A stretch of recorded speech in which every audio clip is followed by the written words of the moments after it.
మన ముకుంద జ్యువెలర్స్ యొక్క gratitude sale అన్ని జ్యువెలరీస్ పై VA flat 50% discount, no making charges. ఈ ఆఫర్ ముకుంద అన్ని బ్రాంచెస్ లో వర్తిస్తుంది.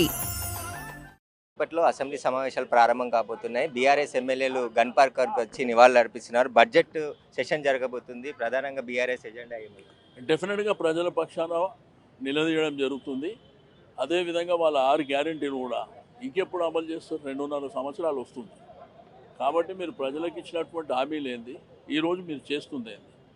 ఈరోజు ప్రజాప్రతినిధులుగా మేము ఎక్కడికి పోయినా ప్రజలు అడుగుతున్నారు.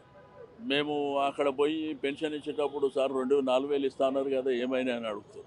తులం బంగారం కళ్యాణ లక్ష్మి షాది ముబారక్ చెక్ ఇస్తే తులం బంగారం ఏదని అడుగుతారు. కాబట్టి ఇవన్నీ విషయాలలో ఒకవైపున రైతాంగం కానివ్వండి, బీసీలకు 1,00,000 కోట్ల బడ్జెట్ పెడతామని చెప్పారు. ఇప్పటి వరకు పెట్టిన దాఖలాలు లేవు.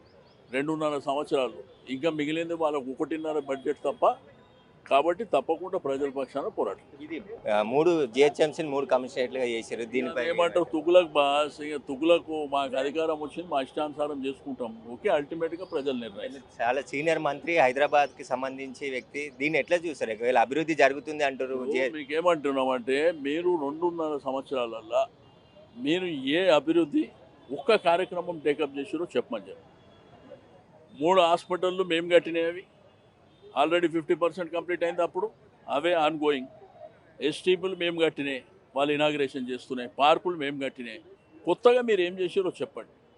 ఊరికే కులగొట్టుడు పంచాయతీ తప్ప మిగిలినది మీరు ఏమైనా చేస్తుండ్రా? లేదు అడ్డగోలుగా మాట్లాడడం తప్ప మిగిలినది ఏం చేస్తారో చెప్పాలి. అయితే బీఆర్ఎస్ చేసిన అభివృద్ధి ఉంది హైదరాబాద్లో, కాంగ్రెస్ చేసింది ఏమీ లేదు. ఖచ్చితంగా కాంగ్రెస్ ఇచ్చిన హామీలకు సంబంధించి మా పోరాటం అసెంబ్లీలో కొనసాగుతుందని చెప్పేసి కూడా మాజీ మంత్రి ఎమ్మెల్యే తలసాని శ్రీనివాస్ యాదవ్ చెప్తున్నారు. కెమెరామెన్ నరసింహతో Suresh, Big TV, Gun Park నుండి.